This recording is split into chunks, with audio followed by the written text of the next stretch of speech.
স্বাধীনতা যুদ্ধে যারা মুক্তিযোদ্ধা, আপনাদের আত্মত্যাগের মাধ্যমে আমরা পেয়েছি আজকে আমাদের এই শ্রেষ্ঠ অর্জন স্বাধীনতা।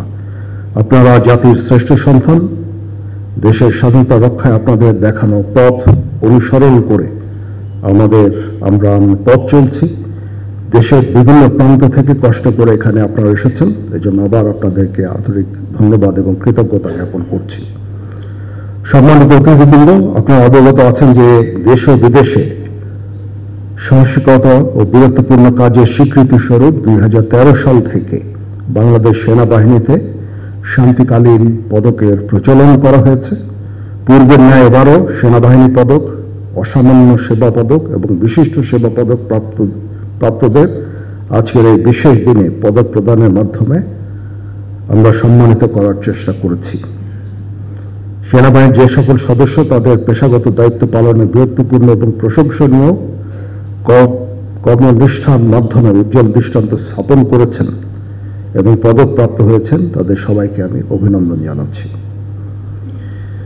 বাংলাদেশ সেনাবাহিনী আজকে কেবল তার নিজস্ব প্রশিক্ষণ কার্যক্রমের মধ্যেই সীমাবদ্ধ নেই, বরং বিভিন্ন সামাজিক ও জাতি গঠনমূলক কার্যক্রমে অংশগ্রহণ করে প্রত্যক্ষ ও পরোক্ষভাবে বেসামরিক প্রশাসনকে সহযোগিতা করে যাচ্ছে। বাংলাদেশ সেনাবাহিনী শান্তিরক্ষী মিশনে পেশাদারিত্বের সাথে অর্পিত দায়িত্ব পালনের মাধ্যমে বিশ্ব শান্তি প্রতিষ্ঠায় অনন্য ভূমিকা রেখে চলেছে। সম্প্রতি সময়ে বাংলাদেশ সেনাবাহিনীর সদস্যগণ ইনেক্ট টু সিভিল পাওয়ারে দেশের আইন শৃঙ্খলা রক্ষার কাজে নিয়োজিত আছে। আমরা সামনে একটা নির্বাচনের দিকে যাচ্ছি।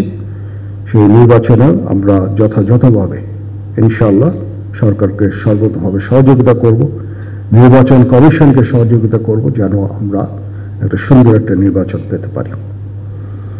এছাড়াও দেশে বিভিন্ন প্রাকৃতিক দুর্যোগ মোকাবেলায় সর্বসময় স্বতঃস্ফূর্তভাবে জনগণের পাশে দাঁড়িয়ে আমরা সেবা করে চলেছি।